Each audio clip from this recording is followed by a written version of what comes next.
दोस्तों आज की इस वीडियो में हम एक अहम और आम कंडीशन के बारे में डिस्कस करने जा रहे हैं जिसे डायरिया यानी इसहाल या दस्त कहते हैं।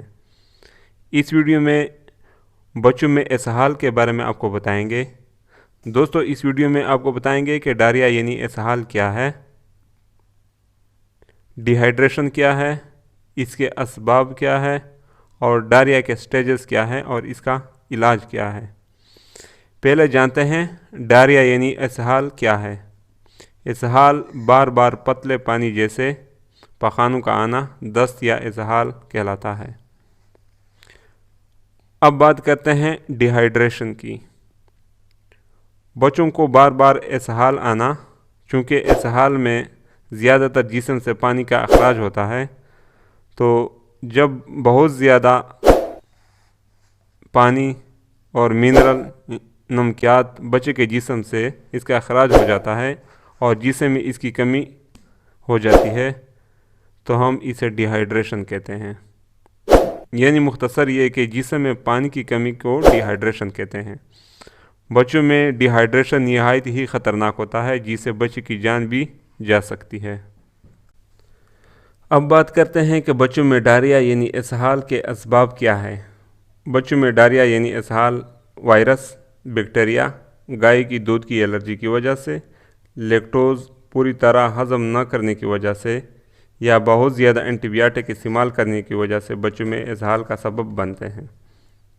चूँकि अमूमी तौर पर आंतों में फ़ायदेमंद बैक्टीरिया पाए जाते हैं और एंटीबायोटिक के ज़्यादातर इस्तेमाल से फ़ायदेमंद बैक्टीरिया मर जाते हैं और डायरिया यानी इसहाल हो जाता है।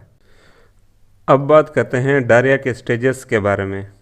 डायरिया के स्टेजेस हैं माइल्ड, मॉडरेट और सीवियर।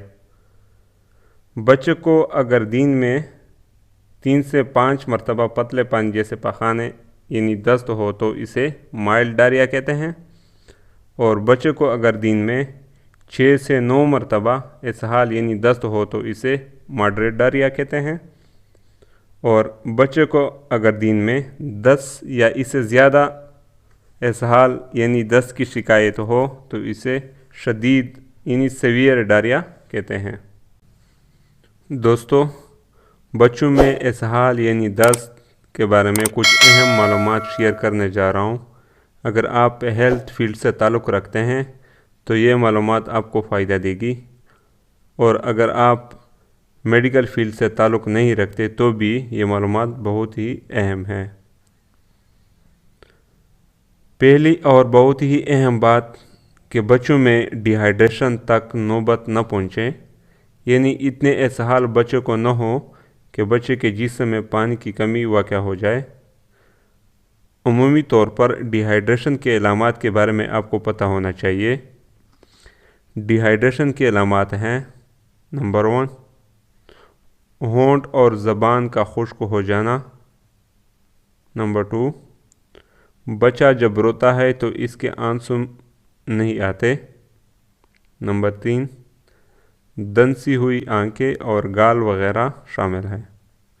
तो इस हालत में बच्चों को फौरी इलाज की ज़रूरत है। डॉक्टर को दिखाएं, इसमें देर नहीं करनी चाहिए। अगर बच्चा ORS पी रहा है तो कोई मसला नहीं, और अगर ORS नहीं पी रहा और न माँ का दूध पी रहा है तो इसे फौरी तौर पर IV लाइन के ज़रिए इलेक्ट्रोलाइट इन्फ्यूज़न या नॉर्मल सलाइन लगानी ज़रूरी है ताकि जिस्म में पानी की कमी को पूरा किया जा सके, और साथ साथ एंटीबायोटिक भी देनी चाहिए। इस दौरान सिरप जिंक सल्फेट देना बहुत ज़रूरी है क्योंकि ये इसहाल के दौरानियों को कम करता है और ऑस्मोलैरिटी को भी रेगुलेट करता है। और अगर आप इसहाल से पहले बच्चे को एंटीबायोटिक दे रहे हैं या इसहाल के दौरान बच्चे के मुंह के ज़रिए एंटीबायोटिक दी जा रही है और बच्चा ठीक न हो रहा हो तो दूसरी दवाइयों के साथ प्रोबायोटिक देना बहुत ज़रूरी है। दोस्तों ये थी आज की कुछ अहम ज़रूरी मालूमात छोटे बच्चों में इसहाल के मुतालिक। अगर कोई क्वेश्चन हो तो कमेंट्स में ज़रूर पूछिए। ملتے ہیں نیکسٹ ویڈیو میں، تب تک کے لیے اللہ حافظ۔